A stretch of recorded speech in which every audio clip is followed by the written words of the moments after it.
El romanticismo es un movimiento cultural que se originó en Alemania y en el Reino Unido a finales del siglo XVIII, como una reacción contra la Ilustración y el neoclasicismo, confiriendo prioridad a las razones sentimentales. Es considerado como el primer movimiento de cultura que cubrió el mapa completo de América.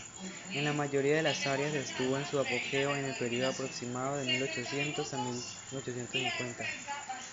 Luego se dio su lugar al positivismo, que fomenta el pensamiento crítico y empirismo como bases de conocimiento y la sociedad.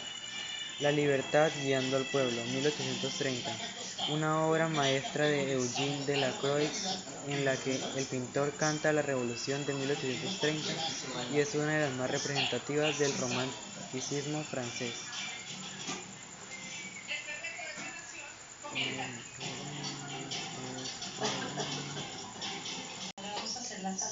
Se desarrolla en la primera mitad del siglo XIX, extendiéndose desde Inglaterra y Alemania hasta llegar a otros países europeos. Su vertiente literaria se fragmenta posteriormente en diversas corrientes como el parnasianismo, el simbolismo, el decadentismo o el prerrafaelismo, reunidas en la denominación general de posromanticismo, del cual derivó el llamado modernismo hispanoamericano. Tuvo fundamentales aportes en los campos de la literatura, la pintura y la música. Posteriormente, los postulados románticos de la exaltación del yo fueron llevados al extremo por muchas de las corrientes vanguardistas del siglo XX, como el surrealismo desarrollado tras la Primera Guerra Mundial de 1914 a 1918. Sus características son la conciencia del yo como entidad autónoma y frente a la universalidad de la razón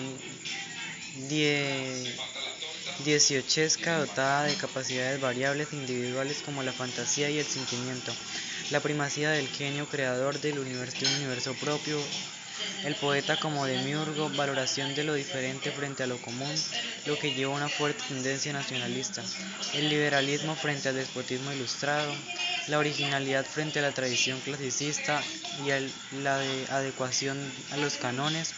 Cada hombre debe mostrar lo que lo hace único. La creatividad frente a la imitación de la antigua hacia los dioses de Atenas, la nostalgia de los paraísos perdidos, de la infancia o de una nación, la obra imperfecta, inacabada y abierta frente a la obra perfecta, concluida y cerrada.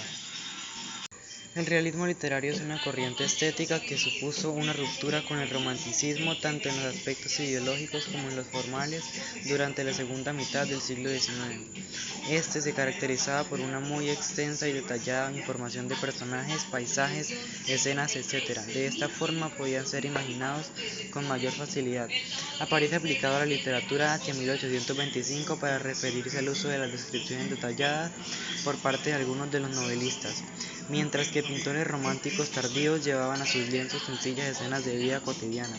Enseguida se aplicó el vocablo a las obras literarias, animadas de un propósito análogo de recoger fieles testimonios de la sociedad de la época.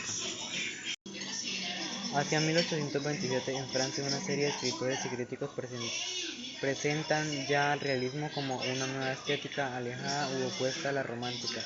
En 1856 aparece una revista titulada precisamente Realismo, que en uno de sus números dice: "El realismo pretende la reproducción exacta, completa, sincera del ambiente social y de la época que vivimos.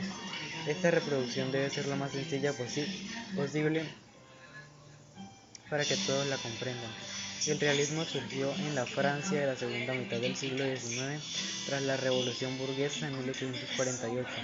Sus autores pioneros fueron Honoré de Balzac y Henri de Stendhal, y se desarrolló plenamente con Gustave Flaubert. Pero ya hacia la mitad del siglo publican grandes obras maestras de esta estética, también escritores ingleses como William Truex, Charles Dickens y el alemán Gustav Kohler, al que seguirá al poco William Webber en España. El inicio realista fue algo posterior y coincidió con acontecimientos históricos capitales. Surgió hacia 1870, después de que se produjese la tardía Revolución Burguesa en la gloriosa de 1868, y tuvo su apogeo en la década de 1880, con autores como Pérez Galdós, Leopoldo Alas y Emilia Pardo Bazán. Finalmente decayó en la década de 1900, aunque salvando las distancias debe tenerse en cuenta que la literatura española arrastraba una corriente realista que algunos estudiosos como Méndez Pidal o el escritor del Cantabrio Niceto utilizaban.